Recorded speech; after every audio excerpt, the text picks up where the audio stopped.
عمر نے اس گٹھری کو اٹھایا، سر پہ رکھا، اور سر پہ رکھنے کے بعد رات کا کافی حصہ گزر چکا تھا اور آگ جو جل رہی تھی بجھ چکی تھی۔ تاریخ میں آتا ہے، تاریخ محققین لکھتے ہیں کہ حضرت عمر جب آئے تو دیکھا کہ لکڑیاں چل کر کے خاک ہو گئی اور آگ ختم ہو گئی، اب اسے تیار کیسے کیا جائے؟ تو تاریخ بتائی جا رہی ہے کہ آپ نے اعلان فرما دیا کہ جاؤ لکڑیاں لے آؤ، جنگلوں سے لکڑیاں منگائی گئی، لکڑیاں بھیگی ہوئی تھی۔ میرے سرکار حضرت سیدنا عمر فاروق اعظم نے لکڑیاں انگیٹھی میں لگا دی اور آپ جب پھونک رہے تھے آگ جلانے کے لیے تو تاریخ میں آتا ہے کہ آپ کی داڑھی سے دھوئیں نکل رہے تھے۔ چند گھنٹوں کے بعد، بڑی محنت و مشقت کے بعد آگ جب تیار ہو گئی تو سرکار ابو بکر، سرکار عمر فاروق اعظم نے اس میں اناج رکھا، اناج رکھنے کے بعد کھانا تیار ہو گیا، بچوں کو بیدار کیا اور بچوں کو بیدار کرنے کے بعد آپ نے کھلایا اور کھلانے کے بعد آپ ان کی سواری بن گئے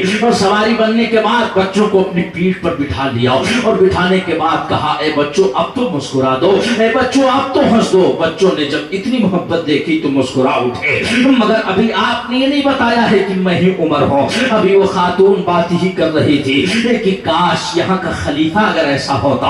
تو ہم بھوکے نہ مرتے، اگر یہاں کا حکمراں ایسا ہوتا تو ہم بھوکے نہ مرتے، ہمارے بچے بھوک کی وجہ سے نہ بلبلاتے۔ ابھی حضرت عمر نے اپنے راز کو فاش نہیں کیا ہے۔ آپ کہتے ہیں خاتون جو تم نے جملہ کہا تھا کہ میدان محشر میں میں سوال کروں گی کہ عمر کا دور خلافت ہمارے بچے